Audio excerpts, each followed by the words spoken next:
pois crianças também fazem parte do plano de Deus.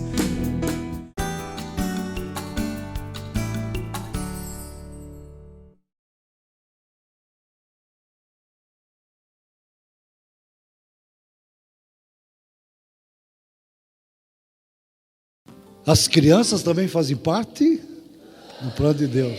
É uma alegria muito grande dar boas-vindas a todos que estão aqui conosco no 23º Congresso da PEC. Eu queria registrar nesse momento aqui, com muita alegria, a presença do deputado Vaz de Lima. Queria que até pudesse vir aqui à frente, junto com a sua esposa, a Ivani.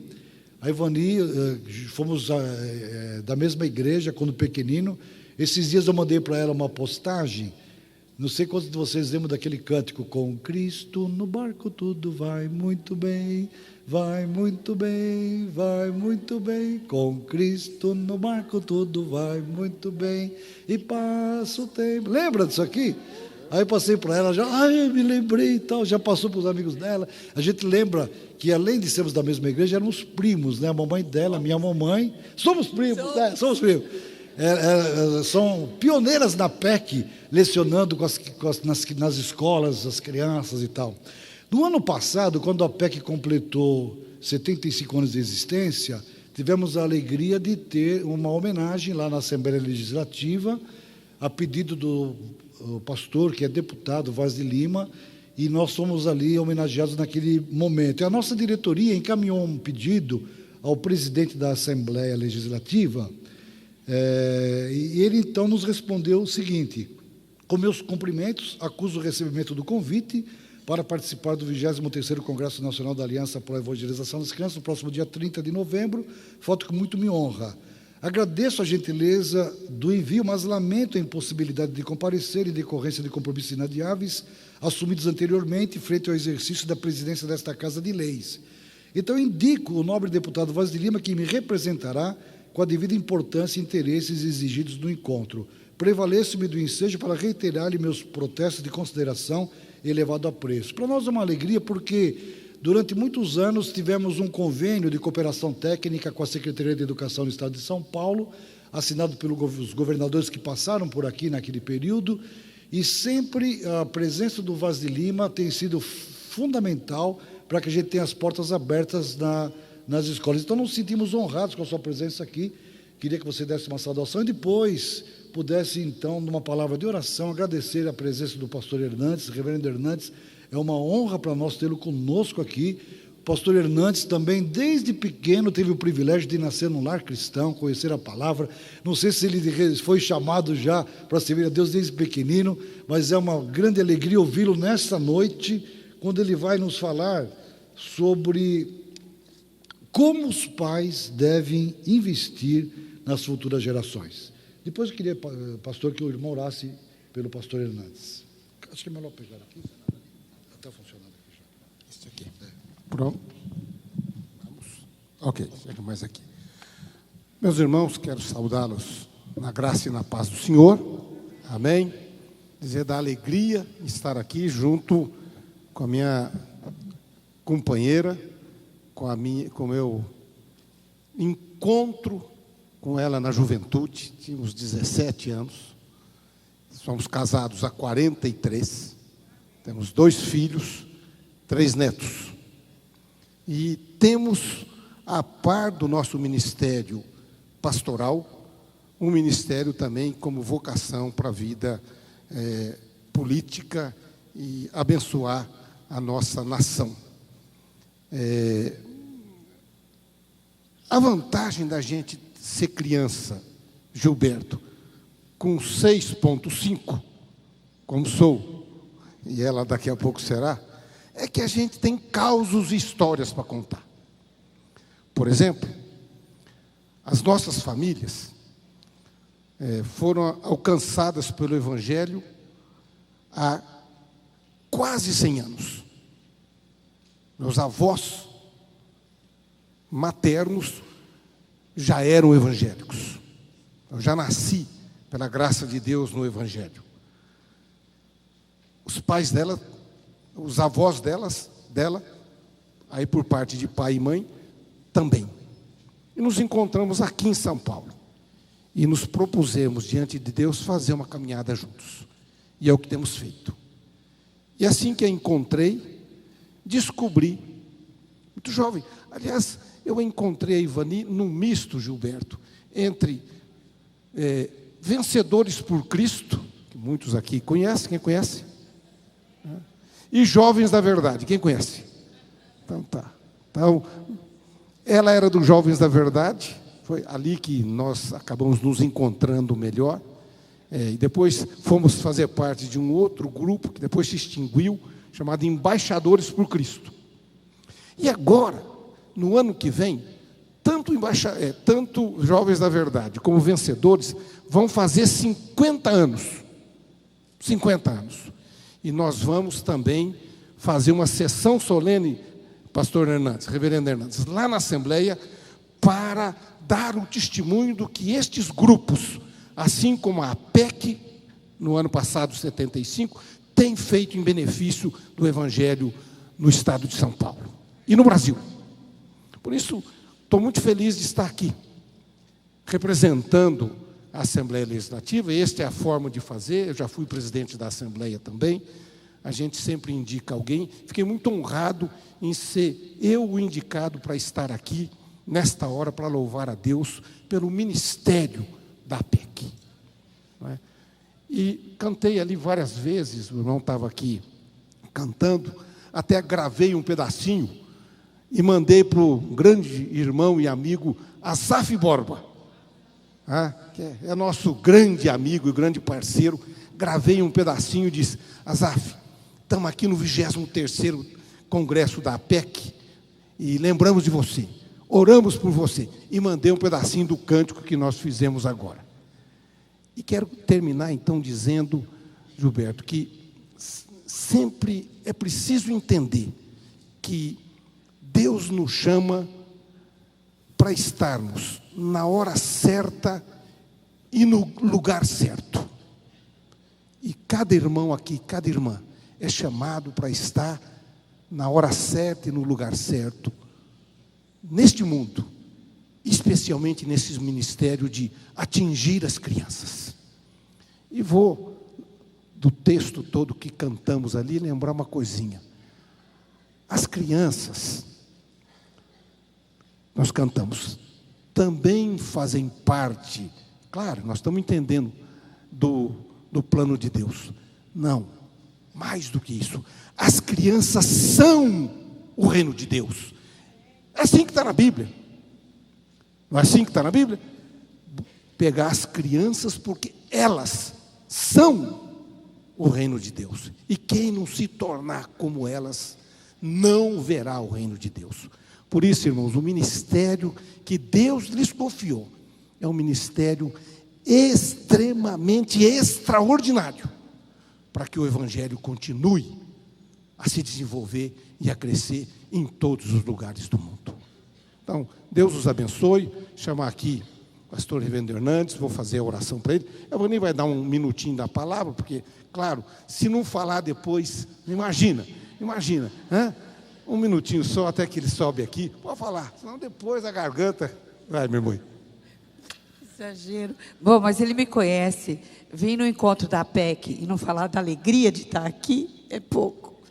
Dizer que cada irmão receba de Deus a bênção, porque num momento tão difícil como esse, num momento em que a gente está vendo como o inimigo está lutando para destruir a família, para destruir o reino de Deus que está no coração das crianças, vocês são fundamentais para que o Senhor possa ser glorificado e uma nova geração se erga no meio do pecado para dizer: o nosso Deus é o Deus das maravilhas, é o Deus que tudo pode, Ele é o Senhor de todas as coisas. Que Deus abençoe cada um. E dizer o seguinte: Beto, você sabemos, na casa onde o Evangelho é pregado, na casa onde a criança cresce, ou mesmo longe dessa casa onde ela tem a oportunidade de ouvir a palavra e se converter ao Senhor, acontece o que aconteceu na nossa família.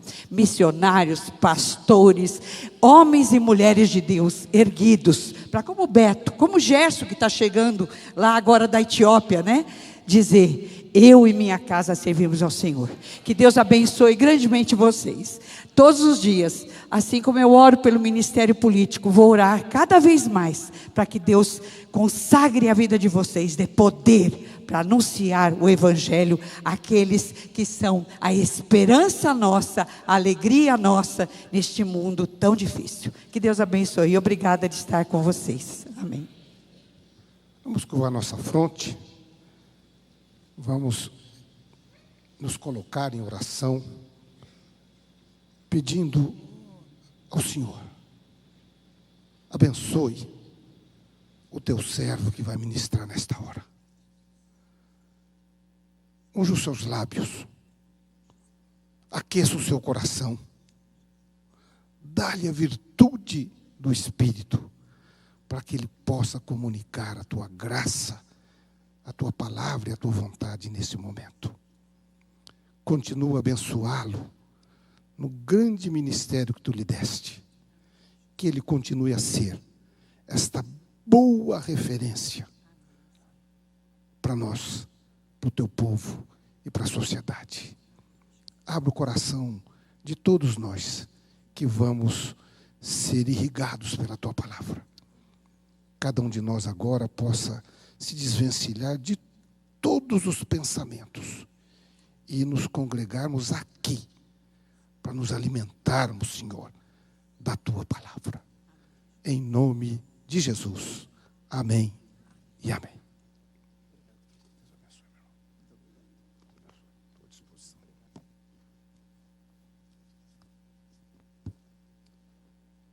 Irmãos queridos, é um privilégio poder, nesta noite, repartir com vocês a palavra de Deus. Num congresso que está voltando a sua atenção para as crianças, e num tempo em que no mundo inteiro há uma conspiração deliberada contra a família. Penso que todos nós temos consciência de que as nações estão vivendo dias de muita angústia. O terrorismo internacional inquieta as nações mais poderosas da terra. A questão das drogas mina, destrói a juventude. A chamada ideologia de gênero, que atenta contra os valores e os pilares da família, no Brasil e no mundo, tem sido divulgado por aqueles que deveriam defender a família, do palácio ao parlamento, às cortes, à grande mídia, à imprensa, passando pelo teatro, pela televisão, e até mesmo em alguns segmentos chamados religiosos, levantam esta bandeira. E nesse cenário cinzento, nesse cenário de opressão, nesse cenário de perseguição cruel, às vezes declarado, às vezes velado à família, reunir homens e mulheres de todos os quadrantes dessa nação, para pensar na família, para investir na família, para investir nas crianças, é um brado de esperança que ecoa da nossa alma nesta noite. Por isso eu gostaria de conversar um pouco com vocês sobre a necessidade imperativa de nós pais, de nós professores, de nós líderes, de nós pastores e missionários, a investirmos nas futuras gerações.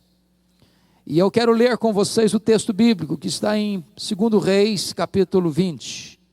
Abra, por favor, comigo. 2 Reis, capítulo 20.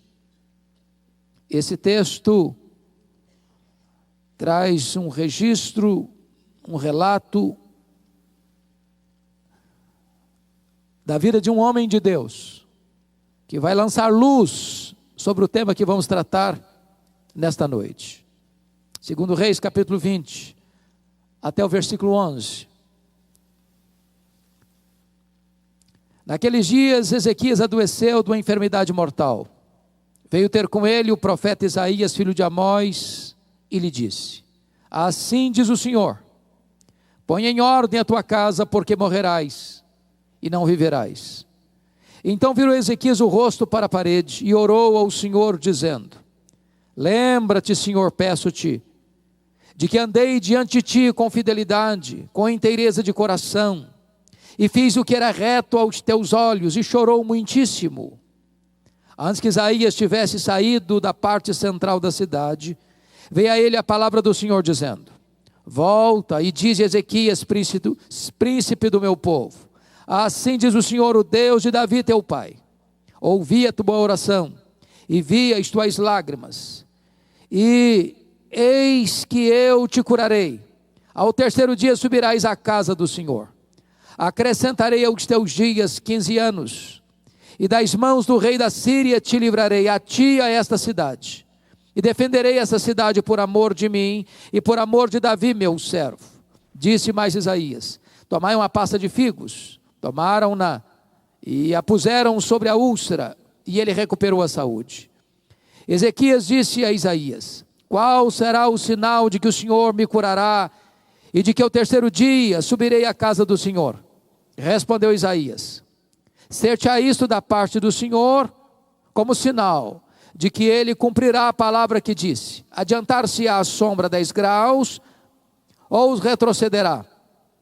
Então disse Ezequias: é fácil que a sombra adiante 10 graus, tal porém não aconteça, antes retroceda 10 graus. Então o profeta Isaías clamou ao Senhor, e fez retroceder 10 graus a sombra lançada pelo sol declinante no relógio de Acás. Amém. Irmãos e irmãs, o rei Ezequias começa a reinar, diz a Bíblia, com 25 anos de idade. Ele reinou 29 anos em Judá, e morre, portanto, com 54 anos. Ele era filho do rei Acás, um dos homens mais perversos, mais cruéis, um homem feiticeiro, um homem idólatra, um homem assassino, um homem que perverteu a sua cidade e contaminou a religião de Israel. Acás infestou Judá com ídolos pagãos, levantou altares a deuses estrangeiros. Acás poluiu a casa de Deus com idolatria, a ponto de fechar por completo a casa de Deus. O que eu acho curioso é que Ezequias nasce neste lar onde não tem exemplo. Ele tem um pai que é um homem cruel, é um homem feiticeiro, é um homem idólatra, é um homem sanguinário, mas ele escolhe ser diferente. Isso prova para nós que John Locke, lá no passado, estava errado quando disse que o homem é uma tábua rasa e que o homem é produto do meio. Não, o homem não é produto do meio, o meio é que é produto do homem. Não é o meio que determina quem é você que pode fazer o ambiente. E diz a Escritura que Ezequias, quando começa a reinar com 25 anos, ele faz uma faxina na casa de Deus, ele limpa a casa de Deus, ele abre a casa de Deus, ele promove uma grande reforma religiosa em Judá, ele experimenta um poderoso avivamento espiritual em todo o seu reino. Mas agora, 14 anos depois que ele está no governo, tornou-se um homem rico, opulento, forte, que acumulou riquezas, que granjeou fortunas, que compôs um poderoso exército, tinha um grande arsenal, estava no topo da sua fama e do seu sucesso administrativo. Quando ele vai enfrentar 2 gravíssimos problemas, um problema externo, ele é cercado, Jerusalém é entrincheirada pela Assíria, o rei da Síria, o maior império da época, que no seu governo já tinha levado para o cativeiro a cidade de Samaria e o reino do norte. Agora o rei da Síria cerca Jerusalém, e manda um recado cheio de afrontas para Ezequias: renda-se, capitule-se, porque nenhum Deus pode livrar você da minha mão. Se não bastasse esse problema externo tão grave, Ezequias enfrenta um segundo problema.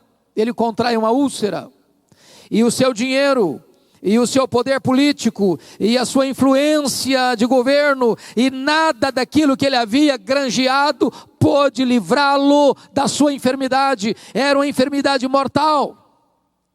E é nessa conjuntura que diz a Bíblia que o profeta Isaías é escalado para ir ao palácio e lhe dar uma mensagem, um recado urgente da parte de Deus.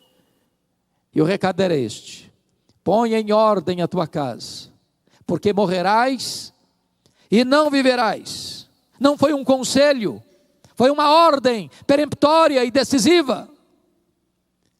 O rei está agora não apenas entrincheirado por problemas insolúveis na perspectiva humana, mas está com a sentença de morte lavrada sobre a sua vida e da parte do próprio Deus.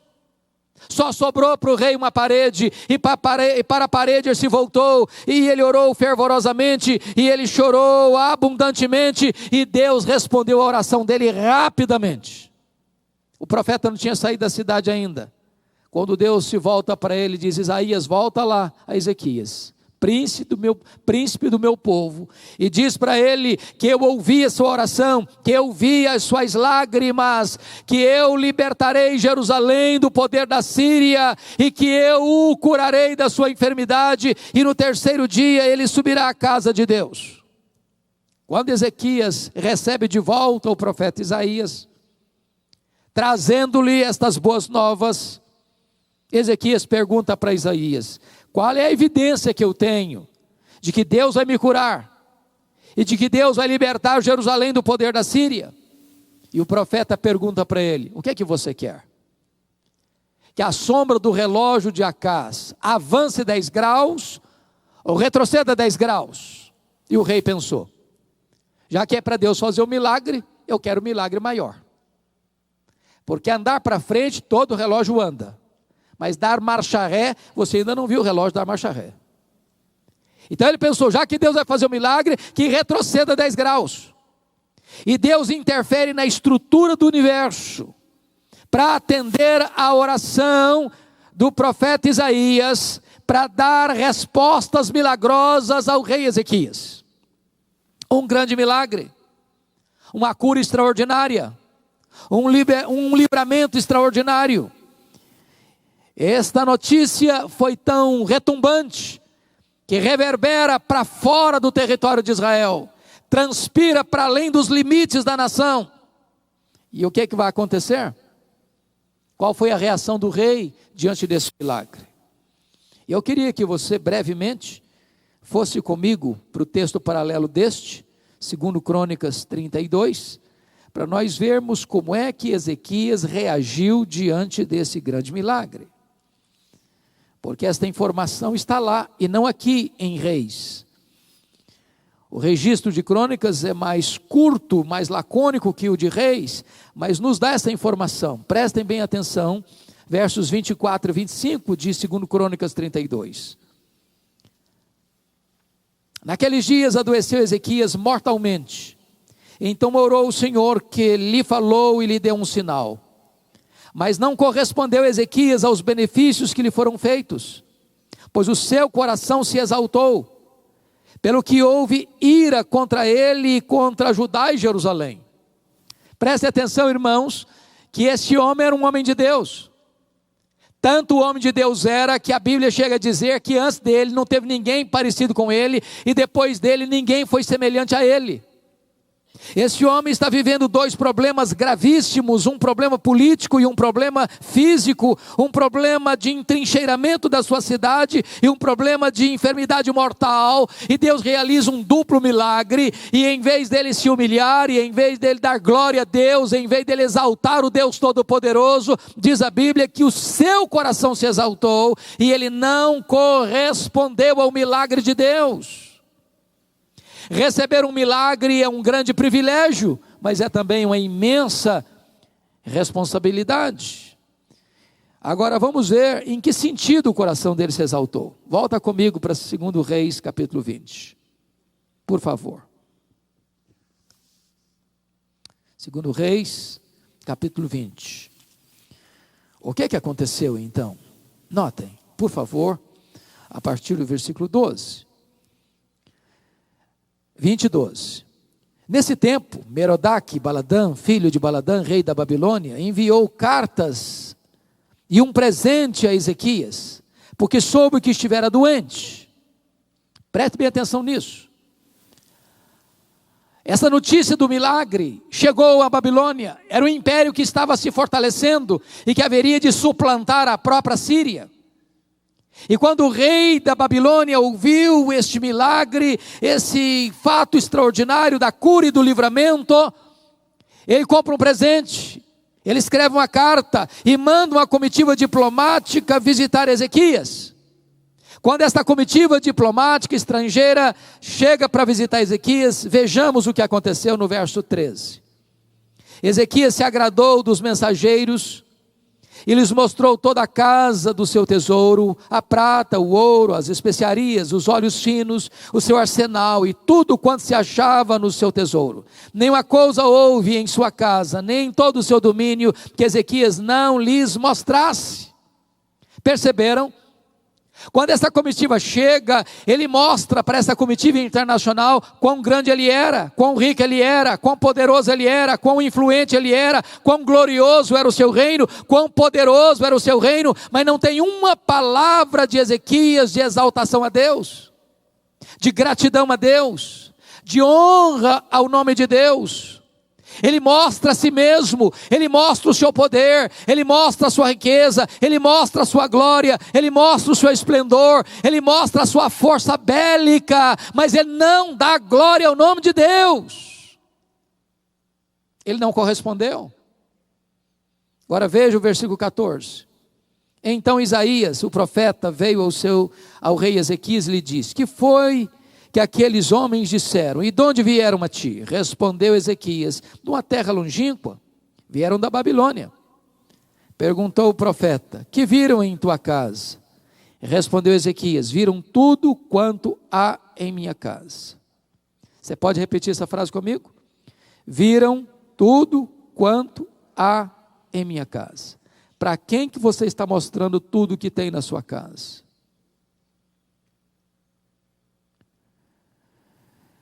E diz a Escritura que quando o rei disse isso, respondeu Ezequias: viram tudo quanto há em minha casa, coisa nenhuma há nos meus tesouros que eu não lhes mostrasse. Agora veja a resposta do profeta. Então disse Isaías a Ezequias: ouve a palavra do Senhor.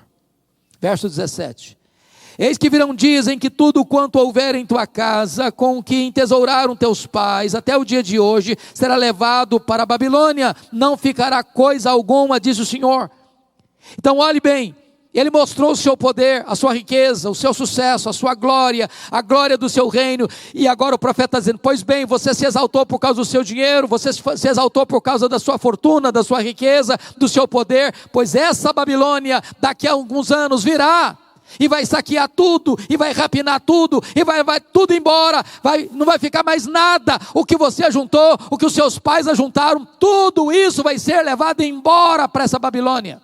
Mas tem mais, verso 18: dos teus próprios filhos que tu gerares, tomarão, ou seja, os teus filhos também serão levados como escravos, como cativos. Mas tem mais: para que sejam eunucos no palácio do rei da Babilônia. Ou seja, seus filhos, sua descendência vai ser castrada, não vão poder gerar.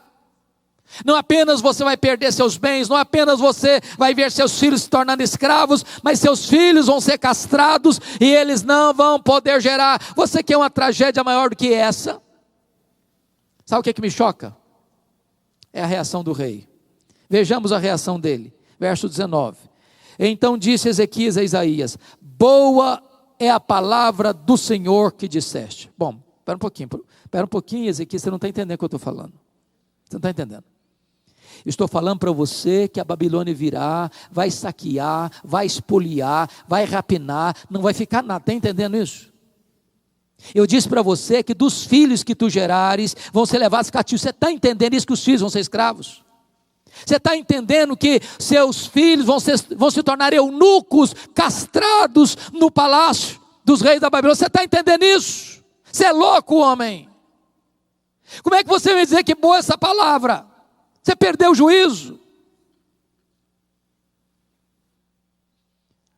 Qual é a explicação do rei? Boa essa palavra que disseste, pois pensava, haverá paz e segurança em meus dias. Sabe o que ele está dizendo? Quando isso acontecer, eu já empacotei. Quando isso acontecer, eu já não estou mais aqui para contar a história. Depois que eu morrer, desculpem da expressão, eu não estou nem aí mais para as futuras gerações. Eu me importo comigo, só comigo. Que os outros se danem, que os filhos, que os netos, que os bisnetos, que as futuras gerações se danem. Eu estou somente preocupado comigo. Eu, pelo menos, vou morrer em paz. Lamentável. Profundamente lamentável. Porque a única ordem que Deus deu a Ezequias foi esta: põe em ordem a tua casa. Você e eu não estamos preparados para viver, nem para morrer, se a nossa casa não estiver em ordem. Deus não mandou Ezequias botar em ordem a vida dele, Deus mandou Ezequias botar em ordem a casa dele. Porque Deus não está interessado apenas na sua vida, Deus está interessado também na sua descendência, Deus está interessado também nos seus filhos, nos seus netos, nas futuras gerações.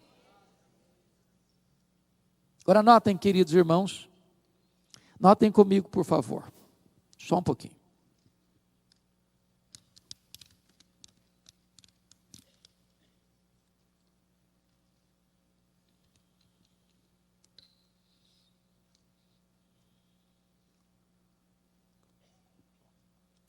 Notem comigo, por gentileza, o que aconteceu no capítulo 20, versículo 21.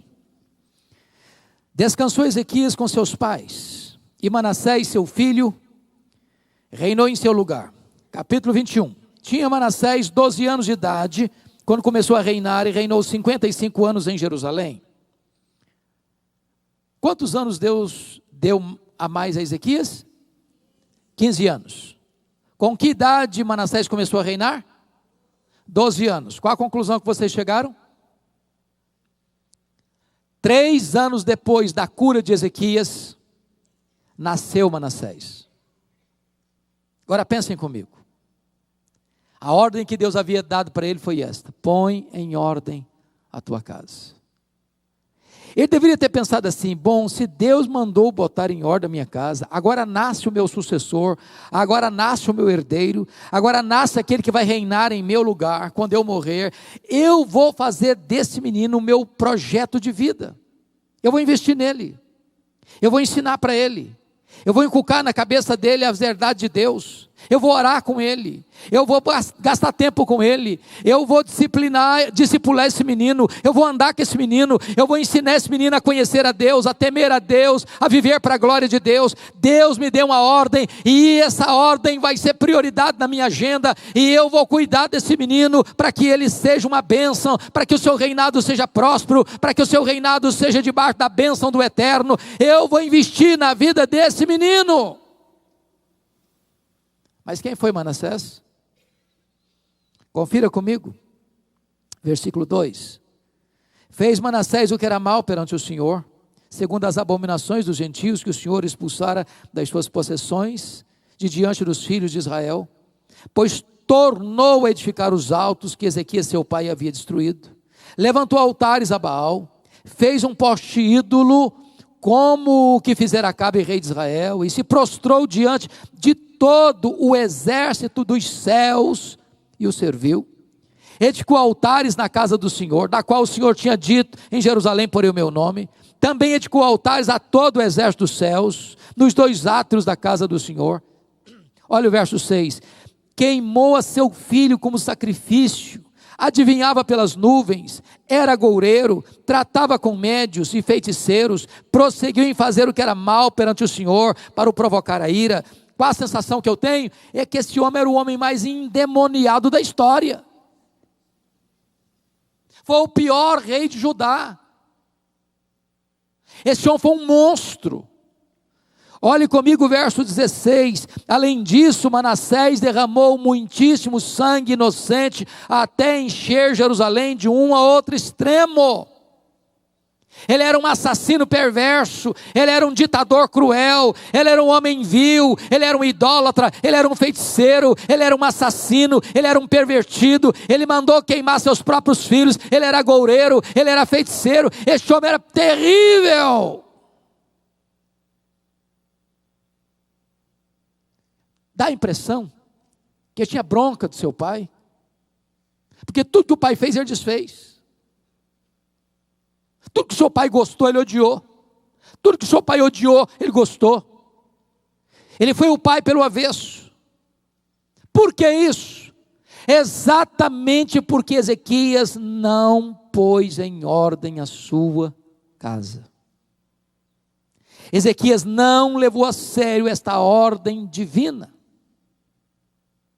O transtorno terrível que se abateu sobre Jerusalém e Judá foi responsabilidade de um homem que, ouvindo uma ordem de Deus, não obedeceu. Põe em ordem a tua casa. Aliás, o profeta que foi o mensageiro de Deus ao seu pai, Ezequias, diz a história que foi Manassés quem mandou serrar o profeta Isaías ao meio. Os anos se passaram, a profecia de Isaías se cumpre, a Babilônia se fortaleceu, a Babilônia dominou a Síria, a Babilônia se transforma no maior império do mundo de sua época, e agora a Babilônia vem a Jerusalém e entrincheira Jerusalém. E agora a Bíblia vai relatar esse fato. Você pode ler isso no livro de Lamentações de Jeremias. A cidade ficou cercada, ninguém entrava, ninguém saía. A fome, a sede, a doença, o desespero, a ponto de dizer, diz a Bíblia, que as mães comiam os cadáveres de seus próprios filhos. A ponto da Bíblia dizer que mais felizes foram os que morreram à espada dos que os que morreram de fome dentro das muralhas. E então, quando Jerusalém não podia mais resistir, Nabucodonosor entrou na cidade, arrasou a cidade, destruiu os muros da cidade, destruiu o templo de Salomão e fez uma carnificina na cidade, e pisando crianças e velhos como lama nas ruas, e levando o povo para o cativeiro. Agora notem comigo, por favor, vá comigo para Jeremias, capítulo 15, para você entender a gravidade disso. Por favor, Jeremias 15. Disse-me, porém, o Senhor, verso 1: ainda que Moisés e Samuel se pusessem diante de mim, meu coração não se inclinaria para este povo. Lança-os diante de mim e saiam. Quando te perguntarem para onde iremos, dir-lhes-ás, assim diz o Senhor: o que é para a morte, o que é para a espada, o que é para a fome, o que é para o cativeiro, porque os punirei com 4 sortes de castigos, diz o Senhor: com a espada para matar, com cães para os arrastarem, com as aves dos céus e as feras do campo para os devorarem e destruírem. Por favor, notem o versículo 4. Entregá-los-ei para que seja um espetáculo horrendo para todos os reinos da terra, por causa de Manassés, filho de Ezequias, rei de Judá, por tudo quanto fez em Jerusalém. Conclusão: sabe onde nasceu o amargo cativeiro da Babilônia? Com milhares de pessoas mortas, terras espoliadas, casas saqueadas, crianças e velhos massacrados, jovens feitos escravos e eunucos. Onde nasceu o cativeiro da Babilônia? Nasceu dentro da casa do rei Ezequias. A casa do rei Ezequias foi o ventre, foi o útero que gestou o cativeiro da Babilônia. Por quê, irmãos? Porque tamanha tragédia desaba sobre uma nação, porque um homem se recusou a colocar em ordem a sua casa, não investindo nas futuras gerações. Alguém já disse que Davi salvou o mundo e perdeu a sua família. Alguém já disse que Noé perdeu o mundo e salvou a sua família. Talvez o projeto de Deus é que o mundo seja alcançado através da nossa família. Eu vejo na Escritura que Deus tem um projeto para cada um de nós. O grande projeto de Deus na vida de Moisés era libertar o povo da escravidão do Egito. O grande projeto de Deus na vida de Josué era introduzir o povo na terra prometida. O grande projeto de Deus na vida de Davi era unificar um grande reino. O grande projeto de Deus na vida de Salomão era construir o templo de Jerusalém. O grande projeto de Deus na vida de Neemias era restaurar a cidade de Jerusalém. O grande projeto de Deus na vida de João Batista era preparar o caminho do Senhor. O grande projeto de Deus na vida de Pedro era abrir a porta do evangelho para judeus e gentios. O grande projeto de Deus na vida de Paulo era levar o evangelho a todas as nações. Mas agora você pode fazer uma pergunta: e qual era o grande projeto de Deus na vida de Abraão, o pai da fé? A Bíblia responde essa pergunta. Confira comigo, por favor, no livro de Gênesis, capítulo 18, versos 18 e 19.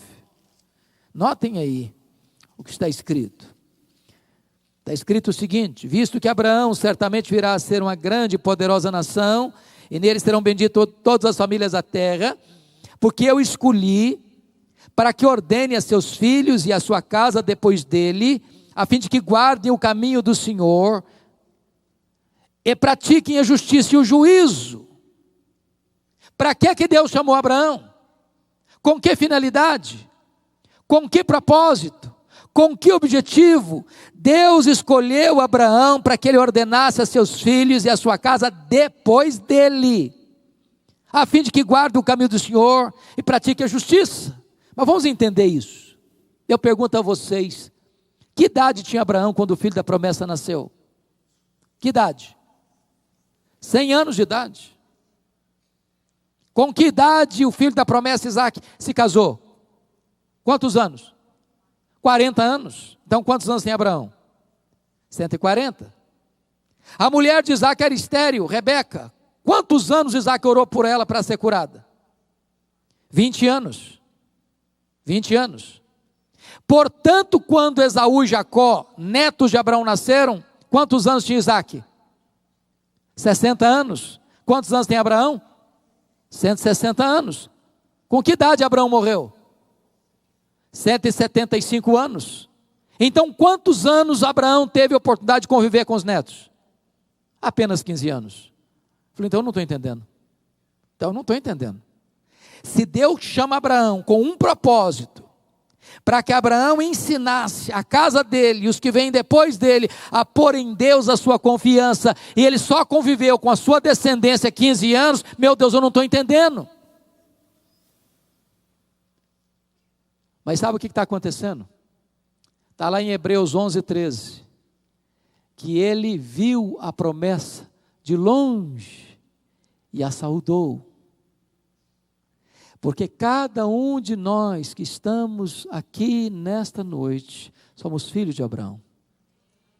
Todos aqueles que creem no Senhor Jesus em qualquer lugar deste mundo, em qualquer geografia desta terra, em qualquer tempo da história, que pôs a sua confiança em Jesus, é filho de Abraão. É como se Abraão estivesse olhando para você de longe. longe e saudando a promessa. Eu quero que ele conheça Jesus, eu quero que ele conheça a verdade, eu quero que ele ande na verdade, eu quero que ele ponha a confiança em Deus. Eu estou comprometido não apenas comigo, eu estou comprometido com as futuras gerações, eu estou comprometido com os meus filhos, com os meus netos, com os meus bisnetos, com a terceira, com a quarta, com a 10ª, com a 1000ª geração. Eu quero que a minha descendência ande com Deus e conheça a Deus, e eu estou empenhado nisso.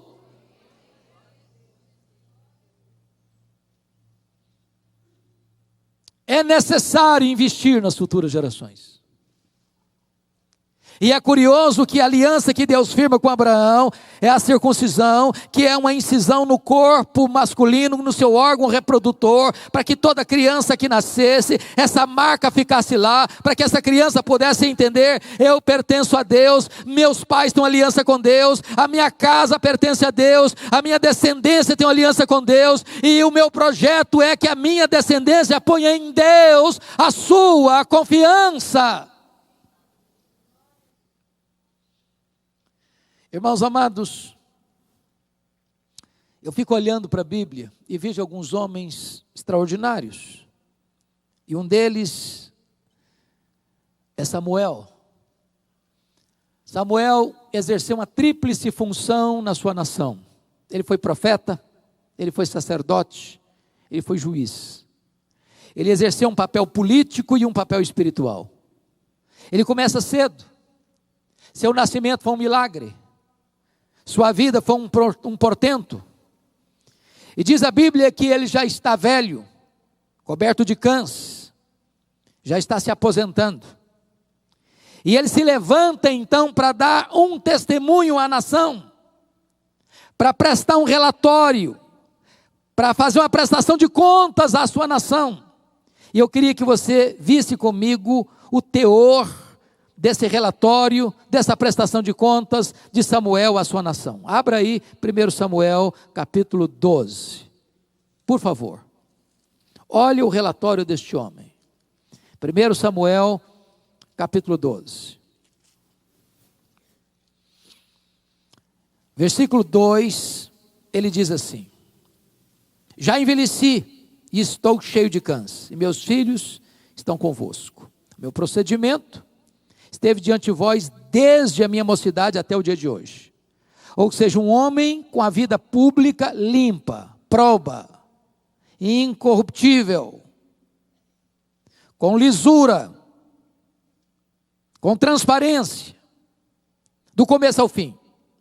Verso 3: eis-me aqui, testemunhai contra mim perante o Senhor e perante o seu ungido, de quem tomei o boi, de quem tomei o jumento, a quem defraudei, a quem oprimi, e das mãos de quem aceitei suborno, para encobrir com ele os meus olhos, e vô-lo restituirei.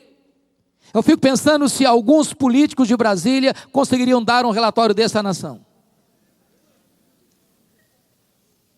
Homem honesto, que lida com muito dinheiro, mas não toma um centavo do que não é seu. Um homem que administra o seu país, mas ninguém pode acusá-lo de ter fraudado ninguém, de ter corrompido ninguém, de ter recebido suborno de ninguém.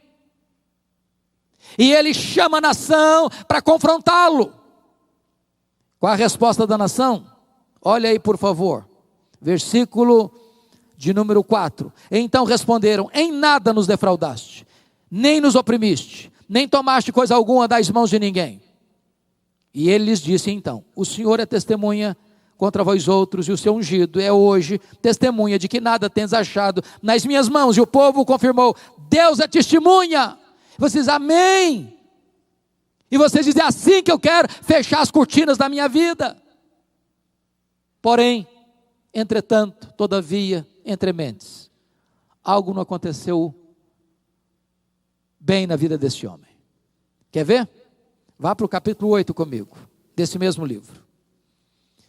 Capítulo 8 não é mais Samuel prestando um relatório à nação, mas o capítulo 8 são os anciãos de Israel, os líderes da nação, indo a Samuel para confrontá-lo.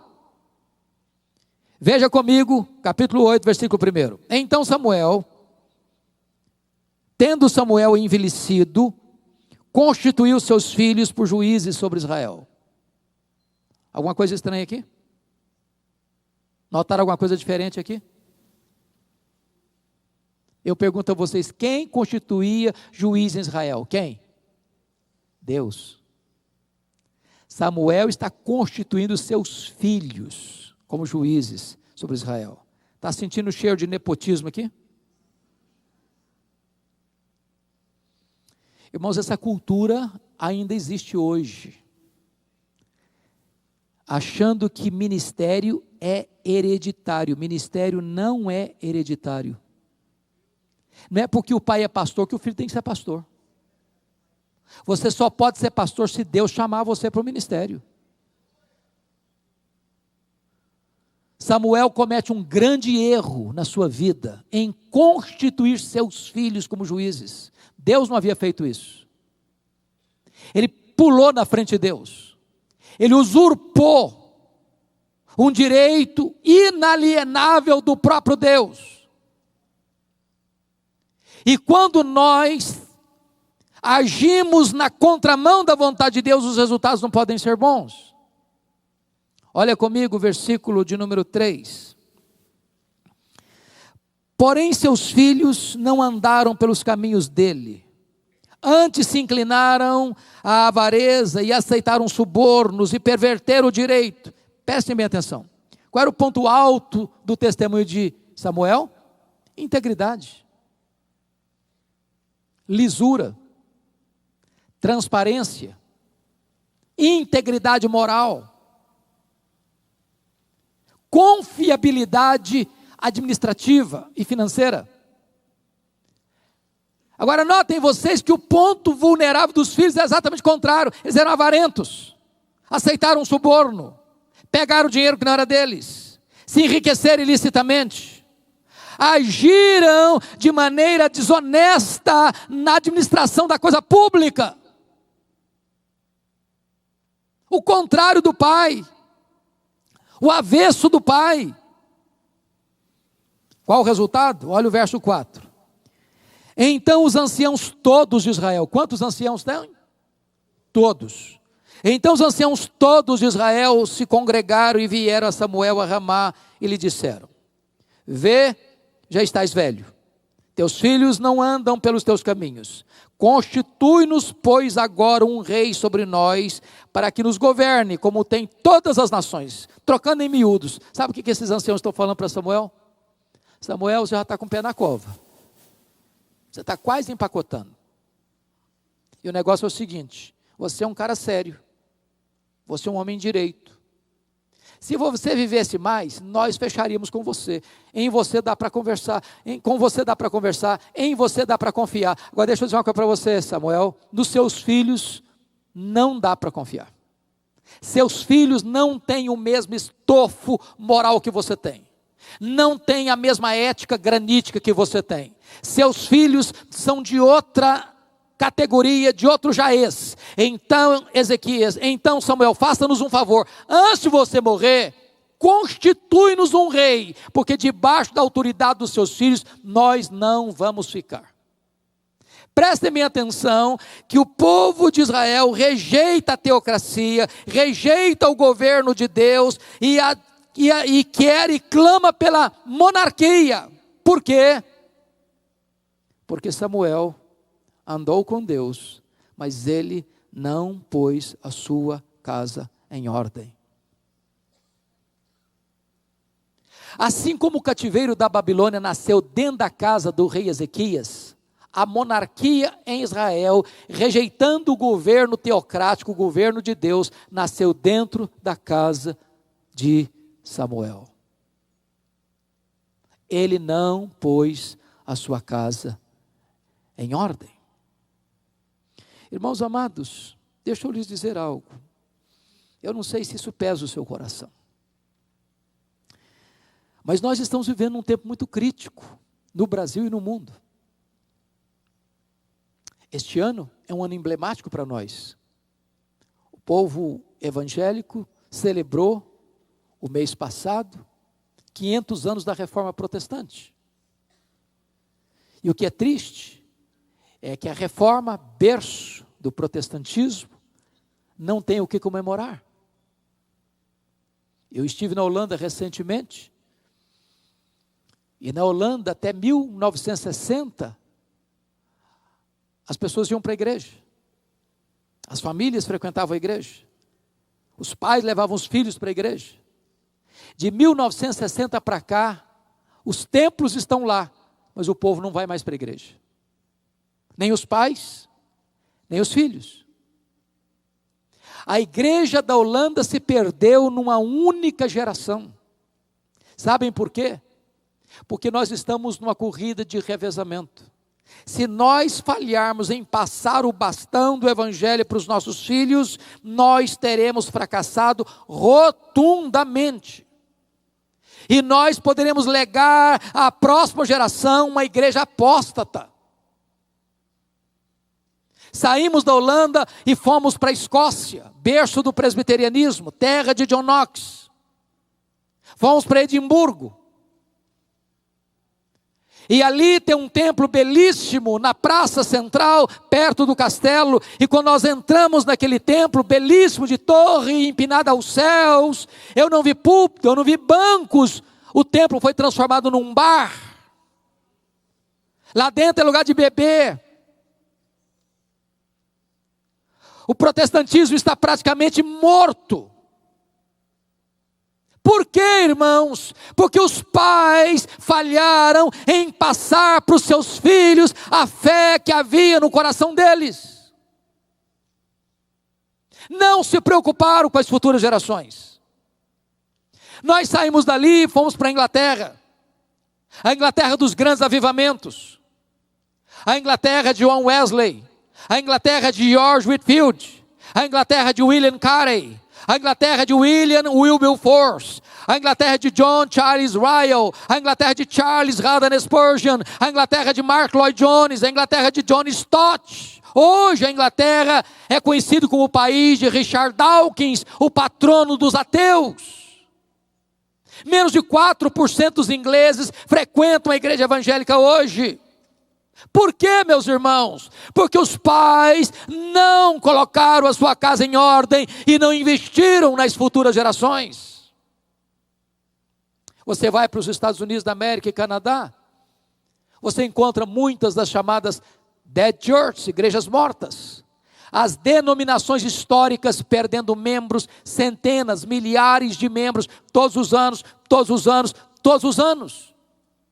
Seminários que formaram teólogos, missionários, pastores para o mundo, tomados de assalto pelos liberais, está produzindo ceticismo.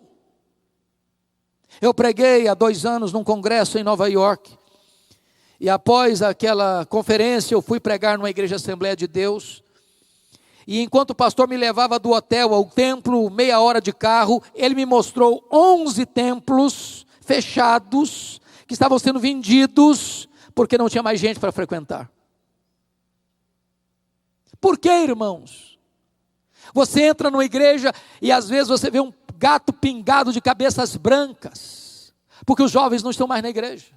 E por que não estão mais na igreja? Porque os pais não inculcaram na mente de seus filhos essas verdades benditas. Porque eles não colocaram a sua casa em ordem, porque eles não investiram nas futuras gerações.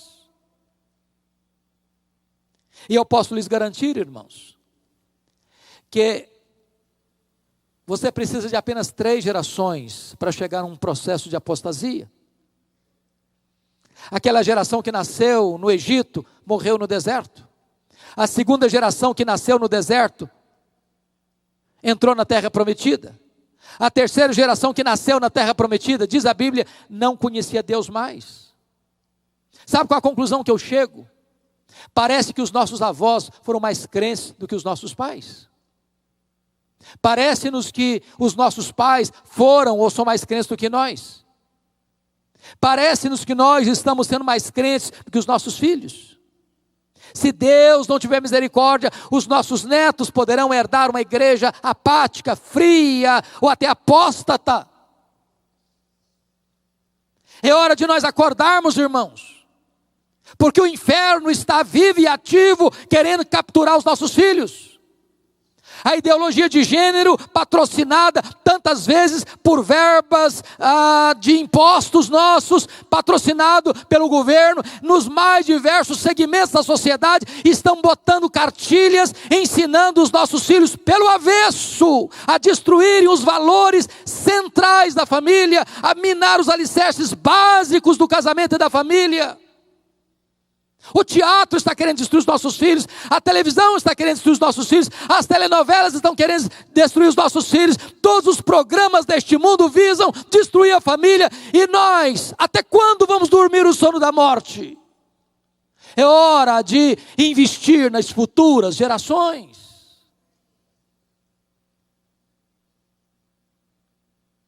E eu queria concluir trazendo a sua memória esclarecida o texto do Salmo 78. Olha comigo, por favor. Salmo 78, verso 3, diz o seguinte: o que ouvimos e aprendemos, o que nos contaram nossos pais. Deixa eu fazer uma pergunta aqui. Quem teve o privilégio, como eu, de ter nascido num lar já evangélico? Quem teve? Levanta a mão. Louvado seja Deus. Que privilégio.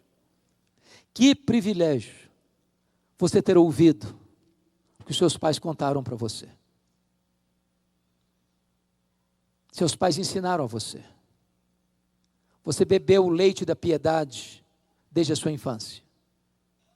Agora notem isso, privilégio implica numa promessa. Olha o verso 4. O que nos contaram, não encobriremos a seus filhos, contaremos à vindoura geração os louvores do Senhor e o seu poder e as maravilhas que fez. Irmãos, nós estamos vivendo uma geração do reino da tecnologia, dos milagres da comunicação. Quanto mais afortunada é a família, mais silêncio prevalece dentro da família. Cada um tem seu quarto, e no seu quarto tem o seu quartel-general. Ali tem o computador, ali tem o smartphone, ali tem o iPad, ali ele vive o universo dele. Eu conheço famílias cristãs que chamam um ao outro para jantar ou para almoçar, para tomar um café pelo WhatsApp, porque não tem mais diálogo. Você vai para um restaurante, tem 5 pessoas ao redor da mesa, ninguém bate papo mais, ninguém conversa mais, ninguém olha nos olhos mais, manda recado um para o outro na mesa pelo WhatsApp. Você chega numa família para fazer uma visita pastoral e cada um está no seu smartphone.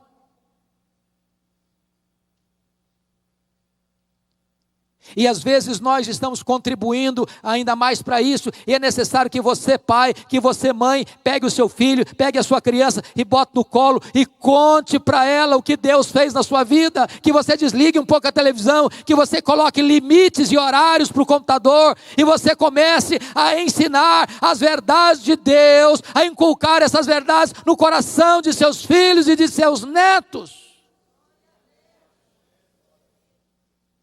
Se nós falharmos, irmãos, as futuras gerações podem pagar um preço muito alto. Esta onda de secularismo, irmãos, está tomando a igreja. Que destruiu a igreja na América do Norte, que está destruindo ainda hoje, que está devastando a igreja na Europa, está chegando aqui também. A secularização. E o que é secularização, irmãos? É a ideia de que nós podemos ser crentes e mundanos ao mesmo tempo. Há poucos dias, um presbítero me disse assim: eu preciso sair mais cedo da reunião, porque eu tenho que buscar minha filha 3 horas da manhã na balada. Falei: aonde você vai buscar sua filha? Na balada, qual o problema? Já virou natural isso. A moçada sair da balada para a reunião de oração, e da reunião de oração para a balada. Nós estamos nos amoldando ao mundo, nós estamos nos aculturando ao mundo, nós estamos nos secularizando. Eu tenho como pastor ficado aflito, sabe uma coisa?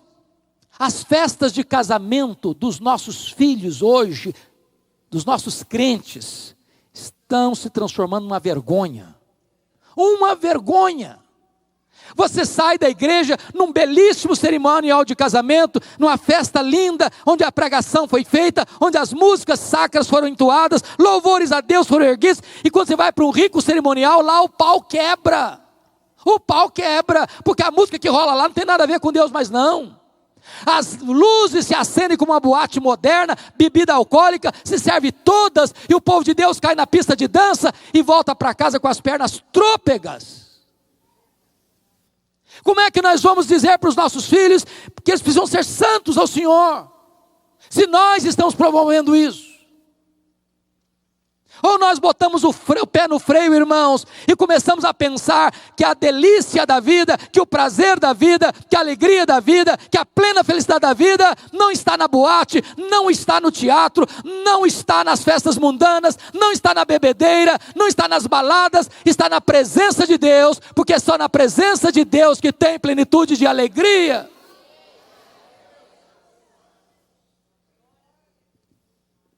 Notem comigo. O que o salmista vai dizer?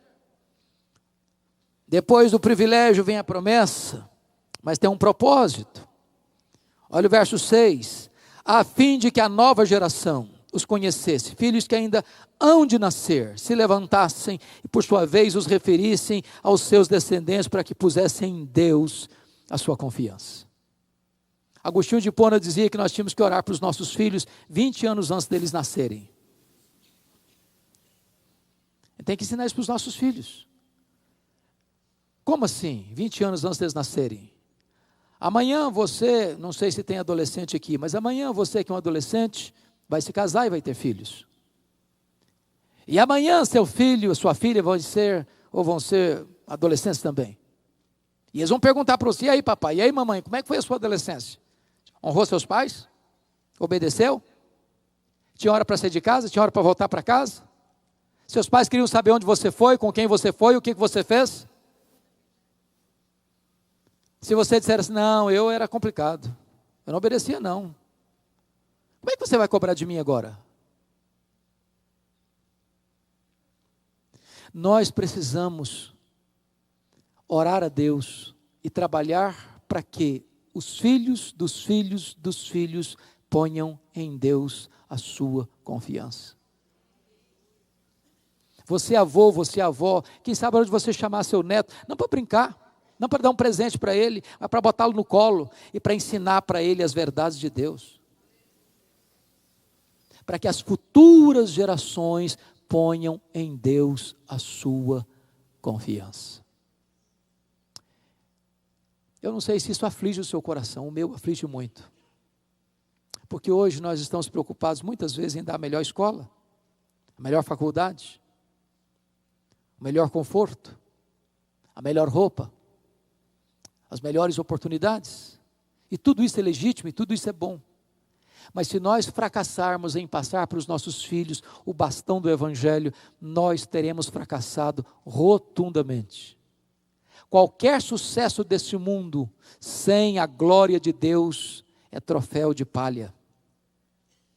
Eu quero conclamar vocês, professores, professoras, vocês pais, vocês mães, vocês filhos, vocês filhas, vocês avós, para que nós firmemos uma aliança com Deus, de investirmos nas futuras gerações, rogando graça a Deus para colocar a nossa casa em ordem, porque nós não estaremos preparados nem para viver, nem para morrer, se a nossa casa ainda não estiver em ordem. Eu quero orar com vocês, e eu quero orar por vocês nesta noite. Se esta é uma causa que você sente arder na sua alma, no seu coração, eu queria convidar você para vir aqui à frente, e nós vamos orar ao Senhor. A Bíblia diz, por esta causa eu me ponho de joelhos diante do Pai. Eu anseio, mais do que qualquer outra coisa na vida, é ver os meus filhos comprometidos com Deus, cheios do Espírito Santo de Deus, sendo vasos de honra nas mãos de Deus, sendo levantados por Deus nessa geração, sendo instrumentalizados por Deus na sua obra e no seu reino. Nenhum sucesso nosso compensa o fracasso dos nossos filhos. Nenhum sucesso. É hora de nós investirmos nos nossos filhos. A nossa herança não é a casa que moramos, não é o carro que andamos, não é o dinheiro que acumulamos. A herança de Deus são os nossos filhos. E nós precisamos colocá-los em primeiro lugar na nossa agenda. Põe em ordem a tua casa. Nós vamos buscar a face de nosso Deus.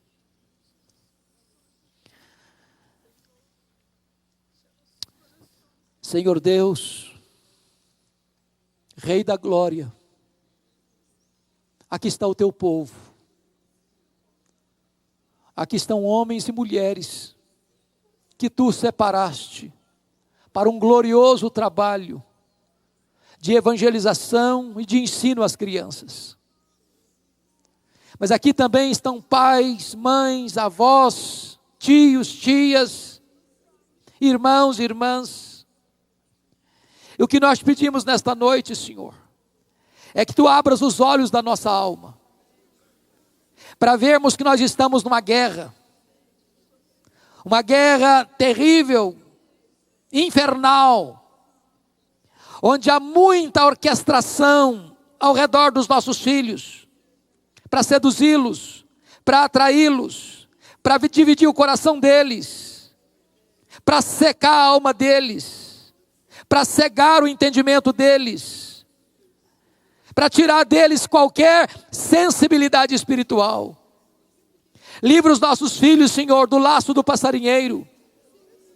Livra os nossos filhos dos traficantes. Livra os nossos filhos do homem mau, do homem violento.